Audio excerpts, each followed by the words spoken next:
Hello, parents and students of the Muroc Joint Unified School District. My name is Kevin Cordes. I am the district superintendent, and it is my pleasure to address you again this week.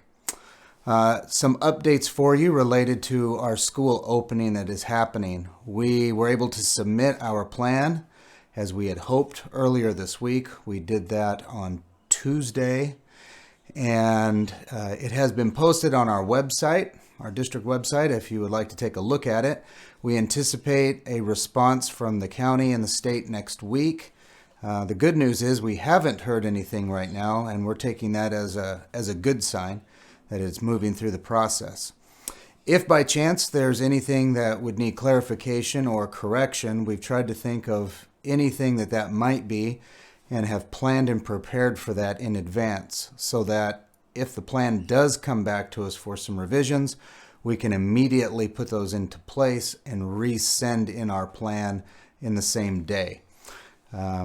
It can take up to 7 days for a revision to be looked at or any submission to be looked at. So we're trying to do everything we can to get all of the permissions in place as early as possible so that we can be certain of exactly what we will be allowed to do. So again, thank you for your patience in that. So last week I spoke a little bit about what school would look like, and I just want to give some more clarification on that. At the moment, we have purchased and are putting into place a variety of signs and stickers and different things on the campus to help everyone, students and parents, to understand the flow of each campus and what will be expected for students. So things like dots on the ground to show social distancing, signs in each classroom that show how to wear a mask properly, also how to wash your hands, things of that nature, all sorts of signage. And we have also looked at positions throughout the district and where there are some places where we need to make adjustments so that we have coverage, in fact, more coverage than we would traditionally have to ensure that students are safe. So I want to publicly thank our teachers and our classified staff. We were able to get together and make those official decisions quickly, and it was because we spent a lot of time in work groups and discussing what the schools would look like for students and for staff. So all of that hard work actually paid off for us as we got together to make final decisions.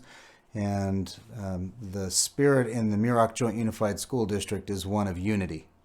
And we are here to support you as students and as parents. Now for instruction. Last week I talked about how high school will follow what I would call a collegial model or collegiate model. Many colleges and universities throughout this pandemic in the United States have done things such as cameras that were set up in the room, and those students that were unable to attend in person would be able to watch virtually from their home or wherever and still have some access to their instructors. A little bit of difference, of course, between a high school and college is that most college and university courses are held only twice a week or maybe 3 times if there's a lab included. Whereas in high school, we have a 5-day-a-week calendar that we follow. So in the spirit of trying to get students in front of teachers as much as we possibly can and still offer flexibility, what we will do in those high school classes is have a camera that is set up, and students that are doing distance learning will be able to watch those lessons and keep their schedule that they currently have. And those students that are in person will be able to participate in person. Students that are learning through distance learning will still have access to their teacher each day in some form or fashion. And each teacher will do that perhaps slightly differently depending on the class that they teach and the way that they set up their classroom, but they will still have those opportunities. Now, one thing that I want to also clarify is the word hybrid has been used by us and by school districts, by county and state officials. It's used nationally. It's talked about throughout the world. But the term hybrid means something different for different people. I'm going to remove the word hybrid from our vocabulary as much as I possibly can, just because it is too confusing of a term right now. So instead, and forgive me if I ever misspeak and still use it, it's a hard habit to break after so long. But what I would like to do is refer to students in one of two capacities. You are either in person or you are distance learning. Distance learning means you're at home. In person means you're in person at school. So that's kind of the way the high school model will look as far as instruction. We are working on paths of travel for high school students and how we can keep the flow moving in ways that will minimize contact between students, even some possible staggerings of release times throughout the day. Whenever we look at cafeterias and places like that, the CDC did make a change today in recommendations and said that school students in school can be, as long as they are masked and other safety procedures such as those that we are putting in place are in effect, can be as close as 3 feet together in those cases. But in places such as a cafeteria where your mask comes off to eat, that 6-foot spacing is still recommended. So in those areas, we will still follow that guidance, but we're doing everything we can to keep students as spread out from one another as we possibly can. We'll also have some videos that we are going to shoot and have released out to you before we come back on April 12th. We'll do that for each individual school. All of our students on base are coming to brand new schools that they've never attended before, or at least different schools. Desert High School has now moved over to what was Branch Elementary School, and Branch Elementary School students have now moved into Bailey and Branch, new buildings. So everyone on base needs to get used to a brand new layout. And we'll shoot some videos that not only talk about procedures, but also give some ideas of the layouts of the campus. We'll also be providing maps and posting those, and we're trying to do everything that we can to make this as smooth as we possibly can. We're looking at multiple entrances for each day. We will be doing temperature checks every day. We still need to partner with you in using an app where you can pre-screen your children and ensure that they are healthy and ready for a school day. So that is high school. Now for elementary students, last week when I spoke, I talked about how depending on who was going to want distance learning versus in-person instruction, we would need to build out different classes. In talking with our teachers, we feel unitedly in the district as teachers and administrators that the best thing for students in elementary school would be to stay with their teacher that they've had all year. So to that end, what we will do is allow parents to have their children stay with the teacher that they've been with. And next week, your teacher is going to reach out and ask, going to do a soft survey to find out how many students in their classes attend to come to in-person instruction and how many plan to do distance learning. Now, distance learning at elementary school will look different compared to in-person, and I need to clarify that for all the parents. The way that we are going to treat this is, in the past, parents have always had the right to pull their children out on what's called short-term independent study. This happens frequently, more frequently on the base than in Boron, honestly, but it still happens for families where, for whatever reason, the family needs to be out of school for a couple of weeks. On the base, sometimes it's related to maybe somebody's been deployed, a parent, and they've come home and they're going to go take some time together. Other times it's a death in the family or a unexpected vacation, or something needs to happen and the student isn't going to be at school. And so we give a little packet of work, we send it off with the child. It is not identical to what is being instructed in the class per se, but it does cover the standards and it gives the students valid work to do while they are gone. So in that spirit, if you choose as a parent of an elementary student to have your child do distance learning for elementary school, they will have a similar experience to a degree. So one thing that will be different is you will have a guarantee of at least 30 minutes per day where the students on distance learning will have direct access to their teacher. But the other parts of the day will most likely be asynchronous work. So work that's given them to do, and the students that are in class will be working directly with the teacher. So that model works for different families, some better than others. But for the overall good of children, we feel that it is best that we try to keep kids with their teacher instead of trying to figure out exactly who's coming and who's not. It's been a difficult process to try to figure out which piece of the puzzle we can put in place first. I've had many parents express to me, I can tell you if I'm going to send my child back once you tell me what your exact plan is.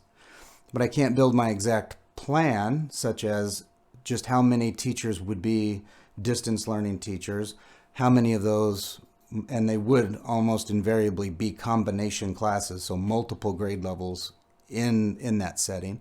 But I don't know exactly what grade levels and how many until parents tell me exactly who's coming in person and who's not. So it's been very difficult to try to put that very first puzzle piece in place. So we have now done that. What we will do is we will allow students to keep their teacher. Now, another thing is if a child is enrolled in person in elementary school and they're unable to make it on whatever day of the week it is. In the past, they would have been absent and they would have makeup work to do. And that's the way that we will treat that.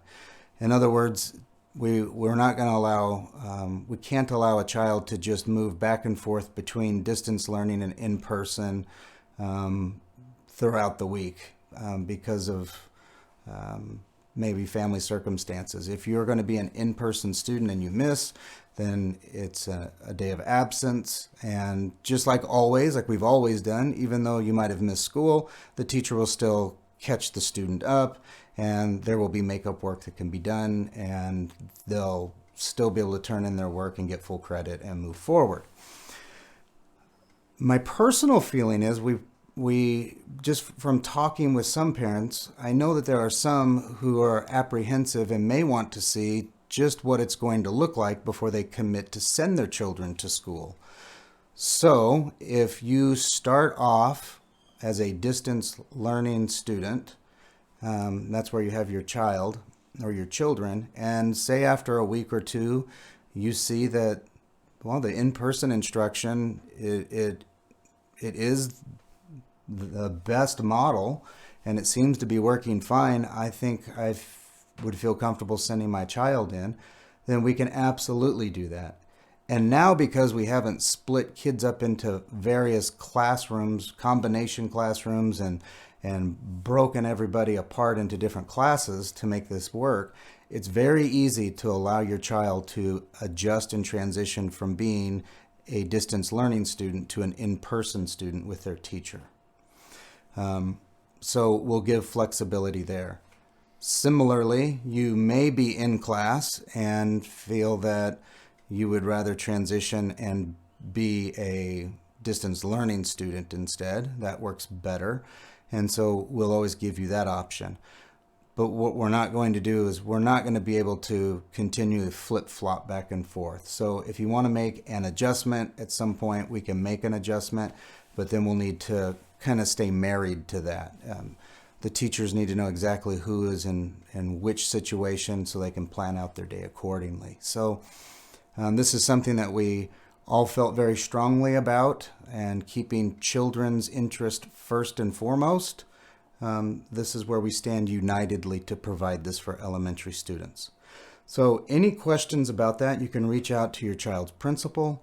But the bottom line is we are going to allow elementary students to stay with their teacher throughout the remainder of this year.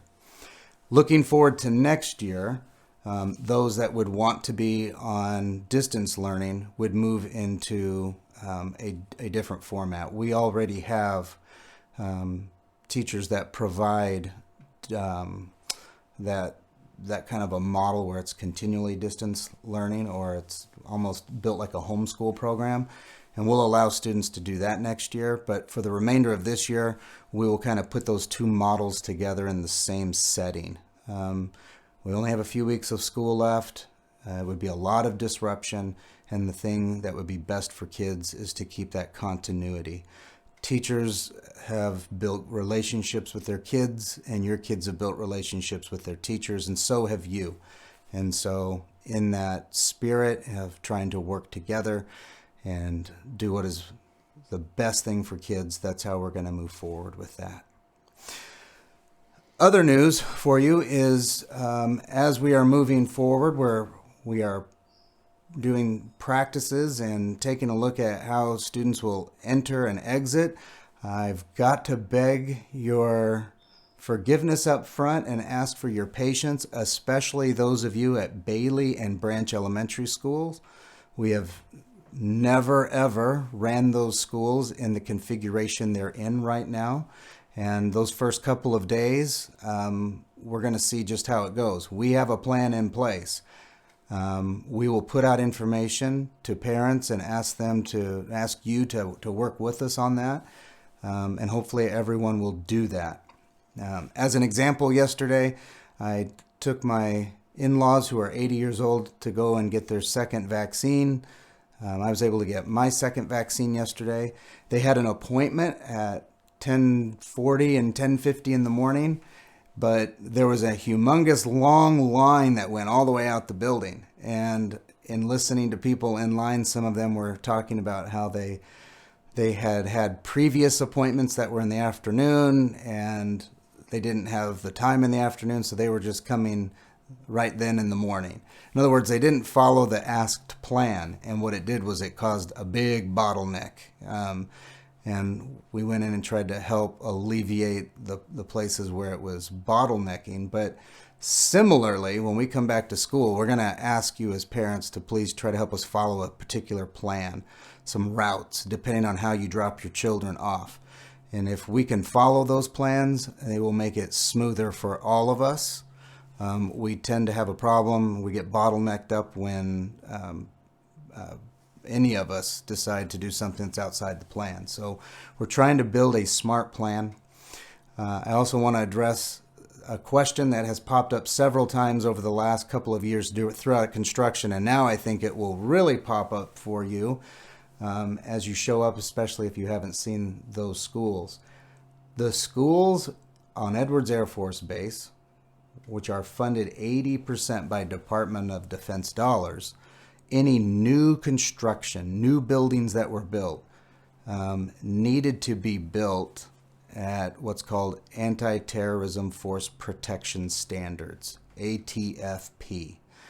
A big part of that is standoff distancing. So our buildings needed to be a certain distance away from areas where you can park a vehicle.